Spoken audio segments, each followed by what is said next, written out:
Krunke to another also. Baby, I have over 216 farming communities. Yes. Hey.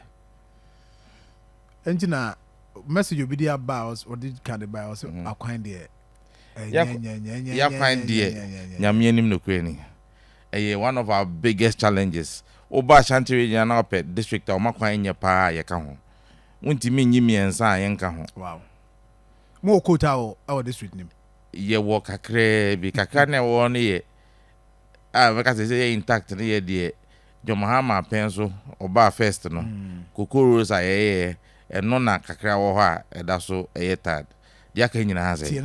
Would do any how many kilometers? I've forgotten any meeting of it, but a year a free Jacobu a coffee and come 9 and a quota and that's also. And now Obefa sign a cobe quite an Americana. If we are to be a say, be quiet on so a tad. We are no free her. The main highway and now your district in them called Boasano and then also your tad as a.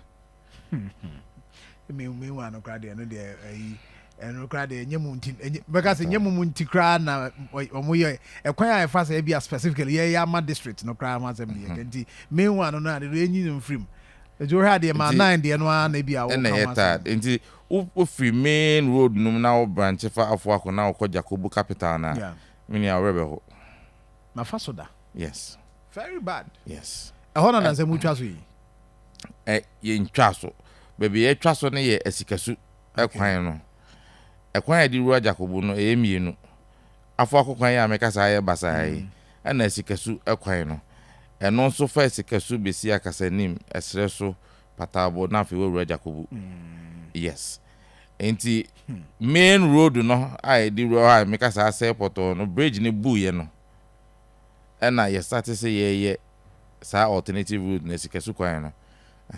Then ya reshaping baby ane ho ya trotro ne nyina ya de chippings na de agu so compact stabilize ya e ho no say e da so aka ti me fa so ma wie no eno ma wie oh ye wie say ke baby bia ka ho ya say ya de material ka agu so na ya de asphalt but I know they beyond us say no the assembly ni muntimi ye musika sa nti reshaping ne de ya ensu ya wo ho ne ya dredge mu ama ensu na timi atene akọ and ya stabilize topsoil no with the chippings and all that.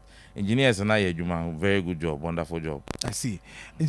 Plan Ben am for Akwan Kasa. I see. Minim central government there. They are also assembly move to me. What is the plan? Yeah, the plan is Nyamada might say what drip machines and all. Okay. Enti ye be reshaping kaka ama roads na ye relatively more trouble. Kaka throughout the district. At the same time, they lobby central government, feeder roads, highways, betimi abemwa, and all those things, those agencies, you know. Some beba boy, nan kaka ya ye akwano. I always am say, Oshe, say, yeah, current parliament, SCT and a current MP, every day on the floor of parliament. Time, yeah, honorable road minister, echo parliament, and no raise say, Jacobu Akwan, it is an Akwan, and then a coso. So the road minister replied, and reply or the buyer MP never catch or General Assembly in a day. Not just say, Oshima again, John Mahama first time no. Most of the roads in the district were awarded on contract as part of Cocoa roads. But unfortunately, you free abai mono. And anema here basa contractors now makwan to be so kaya those days say that government here na say oh yeah. And we movie after Cocoa roads so after sign we mono na as a contractors now back to site into oko officially oko documents all most of the roads have been awarded on contract but they've been abandoned. Into road minister can say terminate all those contracts and then repackage and re-award based on availability of funds and your budget and all those things. Into you go so a lobby behind the scenes to try and get as many of the routes awarded on contract and therefore constructed as much as possible. Until you go so a into the more also mu chaso na de. You are apart from the okay, you know.